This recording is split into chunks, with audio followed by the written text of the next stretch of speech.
Hi everybody, welcome back to that LEGO channel. In today's video, I'm going to be going over my initial thoughts on Ninjago Dragons Rising, just like I did for Crystallized a little bit ago. So I had addressed some concerns in the past about this upcoming season of Ninjago. Well, not season, because it's its own thing. Regardless, what I think of it. Was I completely right? Was it absolute garbage doo-doo poopy? Or was I surprised? Was it good? Yeah, I was surprised. It was really good. I love being wrong. I'm not normally wrong. This is the first time I've ever been wrong about anything ever. I'm always right. But this was like some good Ninjago. There were a few things I didn't like, but most of my concerns were literally just a case of them putting the worst stuff in the trailers. Like, the voice acting, they very specifically put, like, some of the worst voice acting in the show in the trailer for no reason. The voice acting was fine and downright great at times, just like before. So, I have no clue what that was about. The animation, the whole thing about it being sluggish because, you know, new engine and stuff like that, that was very much there. A lot of the time, the movement didn't have the right flow to it, didn't have the right weight, didn't have the right bounce, stuff like that. I'm an animation nerd, okay, I know this kind of stuff. But again, Will Film had that problem, Wildbrain had that problem, like, it's just an animation hurdle, and it's clear where the budget went in certain scenes, because a lot of fights looked really, really good. So, I can very easily look past that. The villains and the new characters not being too notable was actually, thankfully, rectified in a way. I ended up really, really enjoying Rapton somehow. I liked his personality. I know I mentioned that I didn't care for it and didn't care for his voice, stuff like that, but he really, really grew on me. So did Raz and Beatrix in a way. She didn't do much. And yeah, I liked Raz, especially near the end there. And I still don't like the bear thing. They said he's a tiger in the show. They mentioned that, so it's not a bear, it's a tiger. I was wrong. I'm still not a fan of that, but it really works with his characters, so I kind of didn't care. And Beatrix was fine. She's a fine villain. I don't like the Hitler-ness of her, but I think that's kind of the point, so it's not a critique, really. So I am excited to see where they go with these characters. Although I did think that, okay, well, here's the spoiler warning, because I'm going to be spoiling Dragons Rising. I think that her locking up Raz at the end and not Rapton was kind of dumb. I know that Raz defied her a couple times, but that was literally because he was trying to help Imperium with his plans or whatever. Rapton actively messed up like 5 different times in the show. 2 or 3, I don't know how many times, but like in front of Beatrix a couple of times. So the fact she was like locking up the person who was loyal to her the whole time is kind of stupid. Here, for any Transformers fans out there, that would be like if Megatron punished Soundwave instead of Starscream for something. Some of you will get that. I also really liked the story. Overall, it was just a really, really solid season. It did a lot of things, I wouldn't say a lot of things, but it did some things better than normal Ninjago. For one, the fact that the ninja were using their elemental powers, like, often, like, consistently, like, it was a part of their basic moveset. They saw an enemy and they whipped them out first thing. And they looked good too. There were a couple shots where I was kind of iffy on them. But regardless of that, they looked good and they used them a lot. And I loved it. That's just a common complaint. We have these overpowered ninjas with, like, these super strong abilities and they never use them. They could, like, stop any foe instantly. And they just don't. And then they fix that. That's crazy. I did like the new characters, Sora and Aaron. Sora especially grew on me. Like, I did not expect to like Sora that much. The voice acting of hers, again, that was just a trailer thing. Her voice being kind of generic, kind of just disappeared. It worked with the character.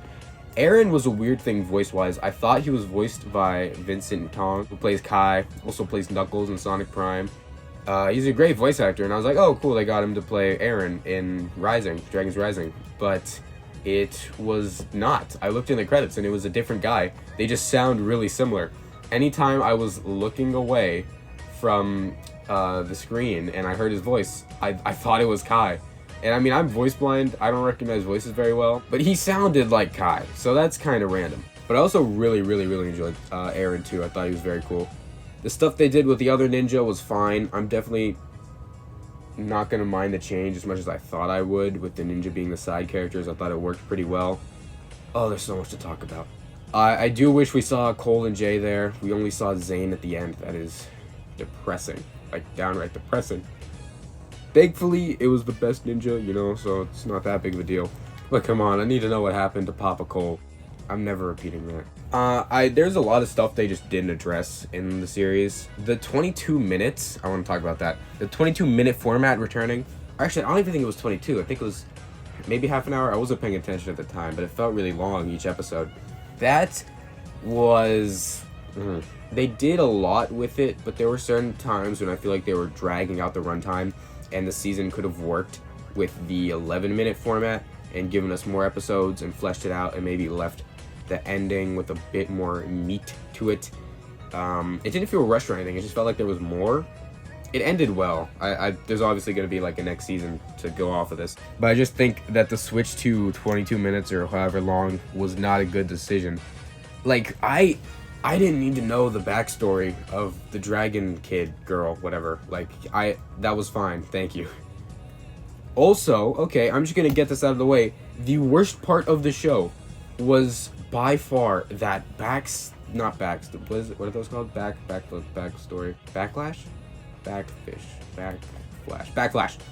The backflash, whatever it's called, with Lloyd and Sensei Wu. Oh, I hate that.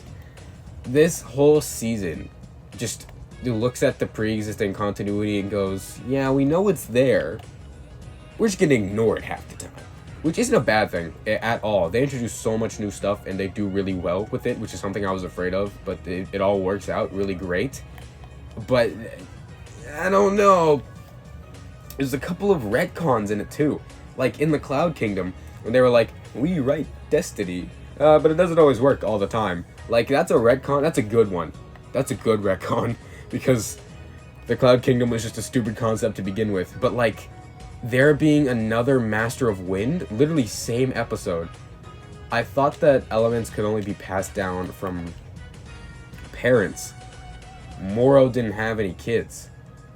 And then the joke where Lloyd was like, I knew the previous Master of Wind. I already like you more. Which I guess is fair. I don't know. I saw them using wind, and I was gonna lose my mind. Cause, you know, the departed realm, I mean, Moro could very easily come back. I was so excited. And then it's just some random girl that doesn't even stay in the show. She disappears after that episode.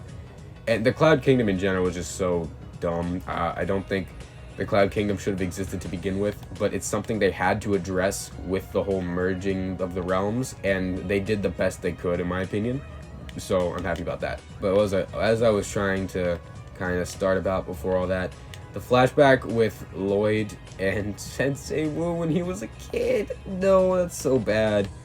I think the writers just up and forgot about the whole, you know, Lloyd long legs tea thingy. Because there was a mention of Lloyd. I can't remember exactly how it went, but Lloyd mentioned that Sensei taught him when he was a kid or something like that. And I was like, when did that ever happen? Lloyd never even got to use the training course too, because they were on the bounty. The monastery burnt down, and he was on the bounty for most of his young life. I don't know. But then they had that stupid flashback. I mean, it can have happened. It was just a very short period of time in, I think it was Rise of the Snakes. Yeah, it was Rise of the Snakes. Where Lloyd was a kid and was training to be the Green Ninja. And like with Neo and the bounty and stuff. It happened very off and on. All the training we saw was on the bounty. It was implied that it was always in the bounty, except for that one episode where they tried to buy a house or whatever the heck. I just don't know. There was no point I can think of where Wu could have taken Lloyd out to the middle of nowhere to train in the rain just for him to be like, oh, when my environment isn't exactly what I want, I need to focus and be a good leader. That you could have just had him not struggle with that. That was completely unnecessary, and then it puts the whole like timeline in question. And then again, this is even further worsened by him not having his child voice, them having the current Lloyd voice actor try to do like a pitch down kid voice did not work, especially when a lot of people like me are very like, we know what old Lloyd sounds like. That's embedded deep in our brains. We know that young Lloyd shouldn't sound like that. And I don't know if it was like a Lego mandated thing. I feel like I doubt it though. I don't think they care about that sort of thing in previous seasons. Anytime it was like a flashback scene or something that happened previously, they always let them use the outfits from that season. Like, for example, in Crystallized, when Lloyd went to look for Harumi's dead body, if I'm not mistaken, I'm actually going to have to fact check, he was wearing his Resistance outfit from that season. That figure wasn't in circulation, you know what I'm saying? So why was he wearing his Legacy outfit? He was wearing the young Lloyd outfit from Ninjago City Gardens. And then Master Wu was wearing his Legacy outfit. And if these... Okay, so at that point, Clay Film, the stick tuber, called me and interrupted my recording, because I can't go a Lego channel recording without someone interrupting it. So, cool. Anyway, as I was saying, them wearing the Legacy outfits technically wouldn't be an issue if it weren't for the fact that they have appeared in canon before. They appeared in Season 10! It just doesn't make any sense. I'm tired of explaining why that doesn't make sense. If you like Ninjago, you probably hated that scene, and you already know why it doesn't work. If you don't like Ninjago, and you're watching this video for whatever reason, I just explained to you why it doesn't work. So, I'm gonna move on. Move on to what exactly? I'm not sure. I'm very lost. It is the next day. I've got Spider-Verse on the brain. I just saw Spider-Verse. What's something I liked about Ninjago? The new Ninjago. Oh, it did not. It seemed like it didn't want to mention what had previously happened. Crystallized had this same problem, but to a somewhat lessened degree. I mentioned this in the video. It was like they didn't want to reference specific scenes and stuff. Like, you can give us a flashback to whatever. They did give us flashbacks. I'm pretty sure they gave us flashbacks to Skybound with Nia and stuff. But, like, this season was devout to not do flashbacks. They gave us the worst possible flashback of all time, instead of just flashing back to, like, maybe a scene that could have actually happened with Wu. Imagine we get a scene on the bounty with, like, maybe Nia. Or, you know, it doesn't have to be Nia, but it could be Wu, whatever. Or any of the ninja, right? It could... Imagine how... Wait, I just thought of this. Imagine how good the scene could have been. We flash back to the ninja, all of the original 4 ninja, training Lloyd, with Master Wu there or something. And then you get the whole message of, like, you know, when your environment isn't what you want, you gotta focus. Like, you could have done something like that. Oh, man. There were so many scenes where I was waiting for them to do flashbacks. They just kept mentioning pre-existing things. Because, you know, they can't just forget about, you know, the lore or whatever. And I understand you want a new audience to watch this. But a flashback every now and then could work. Like, you can't just mention Moro without mentioning Moro. That's... Why they gotta do Moro like that? I feel like I'm kind of beating a dead horse at this point. I really don't have much to talk about in that front. So I'm just gonna move on. I think you understand what I mean. They should have referenced the old Ninjago faithfully in a way. I don't know. I really don't know how to verbalize my opinions very well. I need to rewatch the season. I tried to record this stuff after I've, like, initially watched something, but because I'm already forgetting. But no, Clay just had to call me then and there. On the off chance he's watching this video, I'm joking. That was actually a very great call. Anyway, I guess I really did talk about all I needed to talk about. I thought that it ending, like, there should have been more. I really don't have much more to say, so I'm just going to leave it here. Probably a short video. I did actually start a new recording, but I gave up on it because it just wasn't feeling right. So, I guess this is it. Thank you guys so much for watching. If you're interested in joining my Discord server or following into my socials, those links will, of course, be in the description. Keep on building, making some sandwiches, and I'll see y'all later. Peace out.